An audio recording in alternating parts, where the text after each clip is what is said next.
Allez, allez, allez, allez, allez, allez. Eh non, on s'est fait éliminer. J'ai le seum. Et je me suis fait censurer 2 vidéos pour droit d'auteur par YouTube. Double seum. Bon, aujourd'hui, petite chronique dont le défi c'est essayer de la faire en quasi 24 heures. Là vous dites, attends, le mec il sort une vidéo par mois, il peut en faire une en 24 heures. Mais je suis un glandeur, moi. Aujourd'hui, petite chronique sur la thématique de l'Euro, je l'ai dit. Film sur le foot. Film Le Fureur en folie. Je t'envoie le ballon et tu reçois le ballon. Tu m'envoies le ballon et je garde le ballon. Ballon, ballon, ballon. Classique du nanar français. Classique du nanar d'humour, nanar humoristique. Alors, comme le film il est dispo sur YouTube, je vais pas vous gaver d'extraits par contre sur cette vidéo. Alors c'est un film comico-historique. Alors qu'est-ce que c'est un film comico-historique? Je suis même pas sûr que j'utilise le bon terme. En gros c'est un film comique parce qu'il est rigolo, on rigole, haha. Mais historique. Parce qu'il reprend un événement historique. Et donc c'est réalisé par Philippe Clair, réalisateur du film préféré de Zidane. Ballon, ballon. Salut, c'est Zizou. Masterclass. Qui est Plus beau que moi tu meurs avec Aldo Machon. Alors j'ai en doute si c'est vraiment celui-là le préféré de Zidane. Mais en tout cas c'est en clair Aldo Machon. Aldo Machon qui est un des acteurs favoris de Philippe Clair. Film historique parce que ça reprend l'histoire du match de foot des Alliés contre les nazis. Victoire des Alliés, ce qui nous a permis de gagner la Seconde Guerre mondiale. Enfin, nous, on n'a pas vraiment de camp, mais on a rempli le compte en banque. Donc ce match de foot, souvent censuré dans les gros moments de l'histoire à l'école, ça c'est à cause du lobby des profs d'histoire sur les profs de gym. Oui, il y a des lobbies partout. Mais qui est un moment quand même hautement important de l'histoire de la Seconde Guerre mondiale. Il y a aussi un autre film sur ce match avec Pelé, mais je ne l'ai jamais vu. Donc le film est à moitié en documentaire, joué avec des acteurs et qui font un peu des blagues, c'est un peu bizarre. Mais il y a aussi tout le début avec des historiens qui parlent de ce moment historique, parce qu'ils sont historiens. Donc ils parlent du moment historique.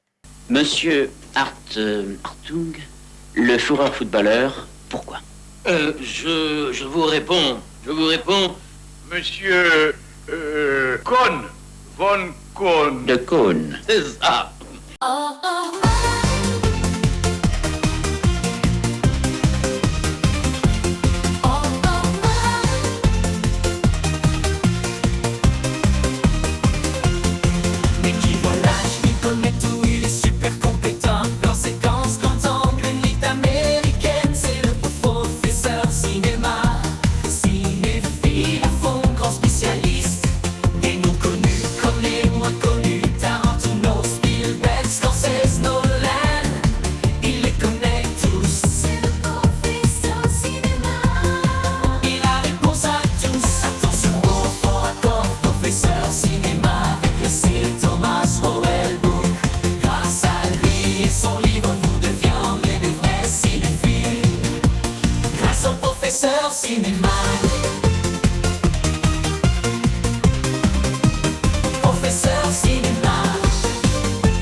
Professeur cinéma.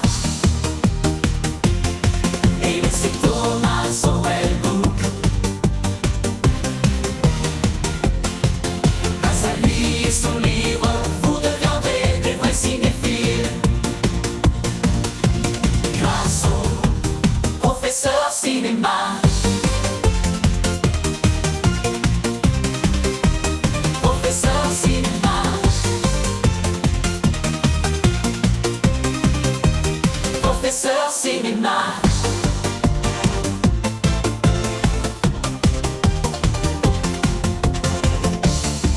Et c'est Thomas Howell-Book. Avec le C. Thomas Howell-Book. Là, comme ça, mais là j'ai même pas besoin de le lire, connard, c'est Galabru, tu le reconnais pas, c'est un acteur.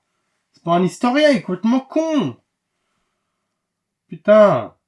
Bon, excusez-moi de cette coupure du professeur cinéma, mais bon, l'écoutez pas, je sais de quoi je parle. D'accord? Ah, il me saoule. Ah, il me saoule. Professeur cinéma. Putain, si t'as m'a sauvé le bouc, comment se débarrasser d'un youtubeur cinéma? Relou. Attendre qu'il commette des crimes. Putain, ça marchera pas. C'était moi le professeur cinéma. Et je parle dans le micro, comme les podcasteurs. Eh, tu trouves pas que Philippe Clair est quand même un peu moins drôle que Alain Chabat? Ouais, quelle la vie extrême. Enculé de podcasteur. Allez, ciao, c'était le professeur cinéma. De toute façon, c'est un complotiste, le professeur cinéma, on l'emmerde. Bon, je reprends. Le film va donc suivre 3 personnages, des joueurs français ou des soldats français qui vont infiltrer l'équipe de foot du Führer. Et ils vont se retrouver dans des situations les plus folles les unes que les autres. Enfin, c'est un film amusant. Si, je vous jure, si. Restez. Alors, eux sont la partie fictive du film, même s'il y a sûrement eu des moments d'espionnage entre les deux équipes. Et surtout, vu toute l'importance du match de foot, quoi. On rappelle quand même vraiment l'importance historique, hein. Les gagnants de ce match de foot ont gagné la guerre, c'est dans le film. Après autant de morts, autant de batailles, que tout se joue sur un match de foot. Truc de ouf. Après, je suis pas historien et je suis pas spécialiste non plus de la période. Tout ce que je sais, c'est l'importance du match pour l'histoire. Notre histoire. Histoire qu'il faut encore continuer à lutter contre. Avec tous les nazis qui rôdent et qui essaient de nous voler notre travail. Un truc comme ça. Je sais plus. Donc les espions, ils vont être parachutés du côté allemand. Hey, Toto! Toto! Aide-moi! Il y a de la brise, les gars! Hey, Toto! Qu'est-ce que tu fous avec les marguerites, là? C'est bon, c'est pour le...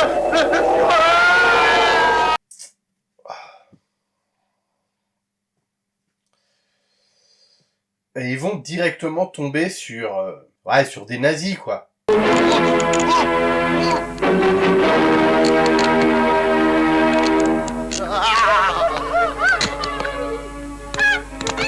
Alors non, pas lui. Lui, c'est juste le daron de Norman fait des vidéos. Bah évidemment, pas le père de Norman, on s'en branle. Évidemment, je parle de lui.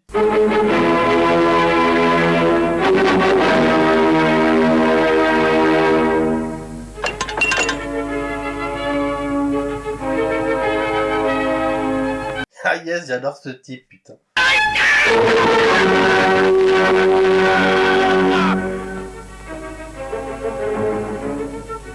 Ah, je suis mort de rire. Tellement drôle. Malgré quand même un côté politique un peu extrême. Faut pas oublier ses mauvais côtés malgré ce pouvoir comique. C'est important. Mais attention, malgré son côté extrême, tous les défauts qu'on peut lui trouver, faut garder quand même un petit peu de respect pour son côté entertainer. Niveau discours, il n'y en avait pas deux comme lui. C'est mon grand-père qui l'a dit, t'es proche? Je parle de Henri Tizot, hein. Je parle de Henri Tizot, hein. Je parle pas de... Attends, Non, non, mais en plus, vraiment, je veux pas que ça soit mal interprété. Moi, je suis pas du tout je mange pas de ce pain-là, hein. Bon, je suis pas communiste non plus, mais j'ai mes idées, et je vais vous le petit cut, je suis désolé. Je vais vous le prouver directement, j'ai mes idées politiques et religieuses. Et ça n'a rien à voir avec ça. Donc là, vous voyez, c'est ma décoration, et vous pouvez remarquer, vu le logo, que je suis bouddhiste. Bon, sauf que Hitler veut les faire fusiller, parce que c'est des Français. Après, évidemment... Pour nous, c'est un argument recevable du côté d'Adolphe. Et après, on aura une petite apparition du réalisateur dans le rôle du curé rebeu. Ouais, je suis aux ordres du bon Dieu, moi, alors vous... même pour qui il se prend, celui-là qui m'énerve, ce type, il m'énerve. N'est-il pas insupportable, ce cher Philippe Clair, non?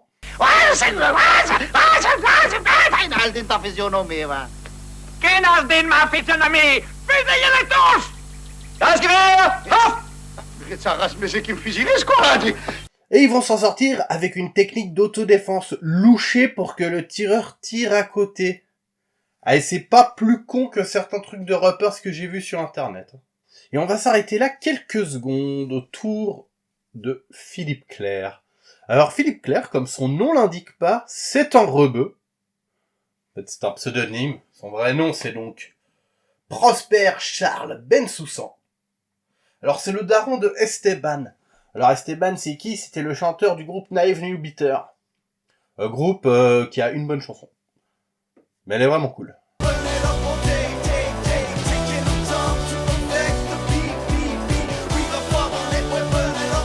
Ouais, j'avais écouté un peu leur premier album, oui, une bonne chanson. Et aussi qui a joué dans le film Haters avec Kev Adams. Ah ouais, non, ouais, c'est pas cool ça. Alors là, j'ai une théorie. Alors parce que le Fureur en folie a beau être d'une connerie sans nom, il y a un petit côté peut-être blague politique. Alors je sais pas si je m'avance parce que j'arrive pas à... Ça a pas en tout cas été analysé ou parlé par les gens qui ont parlé du Fureur en folie avant. Mais en fait, Henri Tizot, donc ce gars-là,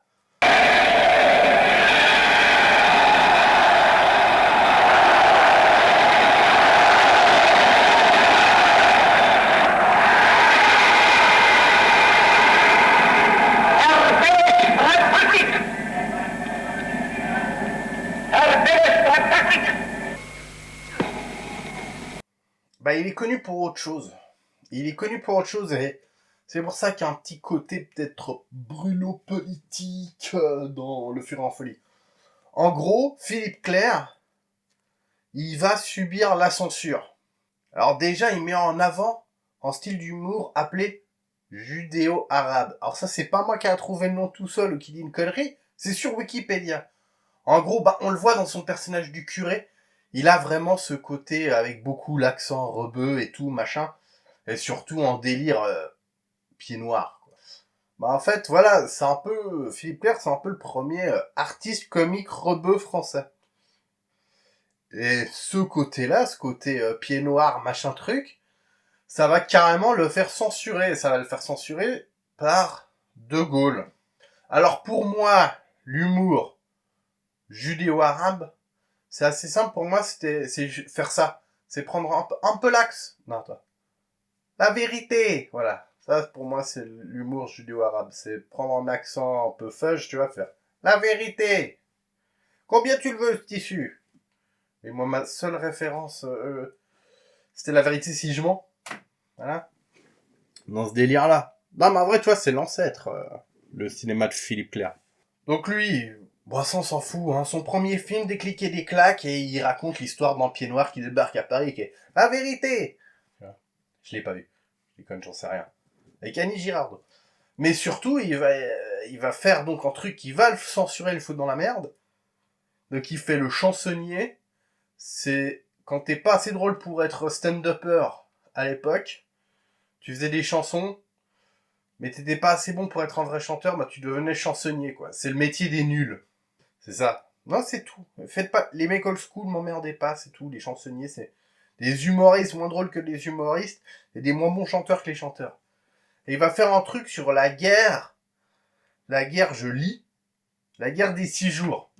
Rien n'a sert de courir. Et là, il va être interdit en France, il va être censuré. Du fait de sa tonalité politique. En porte-à-faux avec la position du gouvernement français. J'utilise des mots de fils de pute, ça se voit que j'ai copié-collé Wikipédia. Et donc, après il fait sa petite carrière, il fait ses films. Alors, Philippe Clerc, c'est un peu Philippe Lachaud avant Philippe Lachaud. C'est-à-dire que c'est un mec, tout le monde lui chie dessus, tout le monde dit que c'est de la merde, mais il faisait des entrées de malade. Il faisait de l'oseille de bâtard. Et en fait, dans ce film, donc il sort en 74, Le Fureur en folie, donc 4 ans après la mort de De Gaulle, pour jouer Hitler, il choisit Henri Tizot. Et en fait, Henri Tizot, son métier, c'était d'être l'humoriste imitateur le plus fort pour imiter Charles de Gaulle. Et bon, Charles de Gaulle, bon évidemment, grand politicien français, le héros de guerre devenu président. Donc je me demande si c'est un gros troll dans Pied Noir qui était pas fan de Gaulle, parce que logiquement il s'est fait censurer par De Gaulle, parce que De Gaulle meurt presse, non? Peut-être je dis une connerie, hein. Tu vois, De Gaulle il meurt Donc De Gaulle meurt président. Et donc prendre un mec qui imitait De Gaulle pour jouer Hitler, si c'est fait exprès, c'est du troll de qualité. Hein. Ça, même Des Proges, l'humoriste que les Français adorent, il aurait pas osé, je pense. En tout cas, si c'est le cas, c'est un putain de move politique de giga gauchiste. Parce que chier sur De Gaulle, c'est quand même un truc de gauchiste extrême à l'époque. Ouais, avec toutes les conneries que je viens de faire un moment vraiment réfléchi où j'ai analysé l'humour français de Philippe Clair. S'il y avait un message politique plus profond que ça, on le choix d'Henri Tizot en Hitler, dans Le Fureur en folie. Donc nos espions, ils vont se rapprocher d'Hitler. Ouais, sans transition, on repart sur le film. Genre, ils vont faire plein de trucs, ils vont participer aux entraînements. Vous allez tous m'échouter dans le ventre comme si vous vouliez me tuer. Et ils vont surtout en profiter pour lui mettre un bon coup de pied dans les couilles et lui casser la gueule.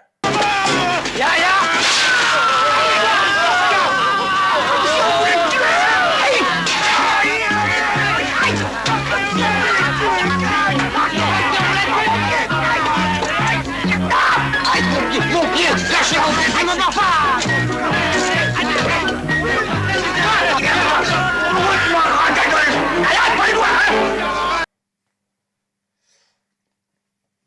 Excusez-moi, je dis 2 secondes.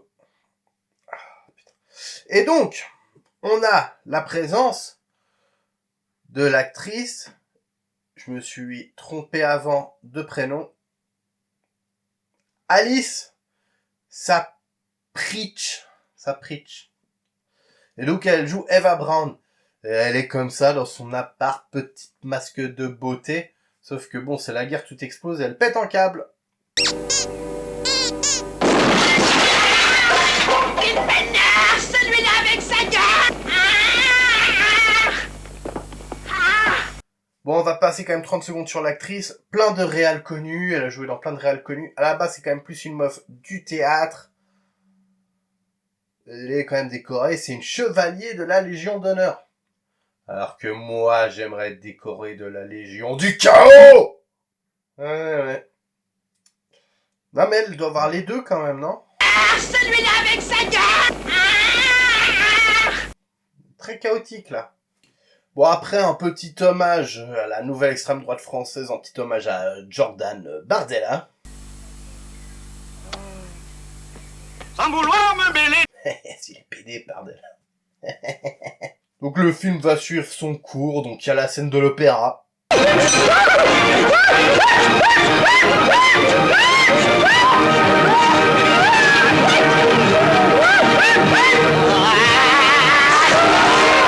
Masterclass. La scène du chantier.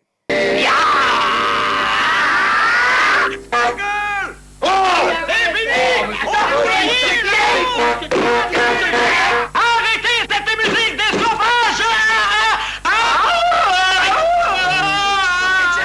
Masterclass. La blague de l'avion.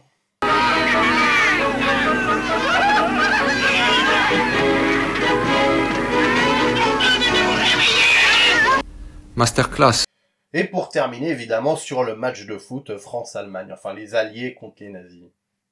Donc, qui est un grand match de foot au cinéma avec des gros gestes techniques. Mais t'es pas fou, et c'est l'autre côté, là. T'occupe, j'ai calculé la direction du vent. On va chez la balle.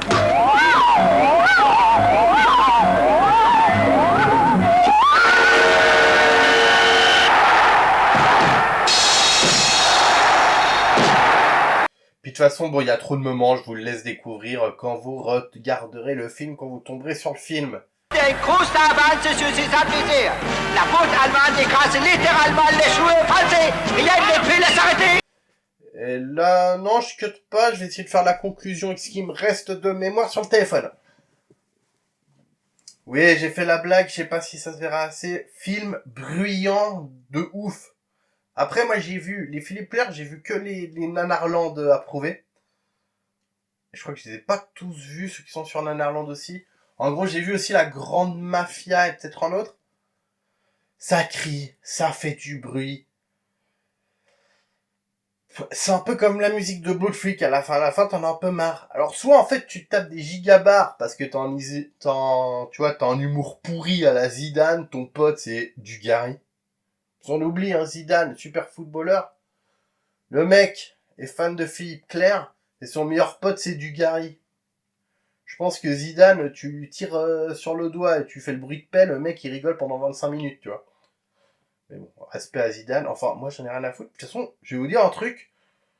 Peut-être avec le conseil qu'en avis de Footix, mais je suis dans Footix, donc je m'en branle. Moi, j'ai toujours préféré Beckham. Mais bref, voilà. Donc, film ultra bruyant. À la fin, t'en as un peu plein le cul. Bon, chronique fait vite fait. Là, de toute façon, ça, c'est ma conclusion. Je l'ai pas écrite. Nanar et film comique. Ou alors, j'ai plein de théories autour du nanar et du film comique. Est-ce qu'un film comique peut vraiment être en nanar? Est-ce que c'est pas trop subjectif, l'humour? Parce que bon, si t'es français, t'as pas le droit de dire du mal de Zidane, donc tu peux pas dire du mal du cinéma de Philippe Clair. Ça, c'est ma théorie. Et je sais que j'ai raison sur le fait que vous n'avez pas le droit de dire du mal de Zidane. Mais voilà, quoi, c'est pas drôle de fou, c'est un peu chiant, c'est bruyant. À la fin, t'en as marre. Les blagues, c'est pas dingue.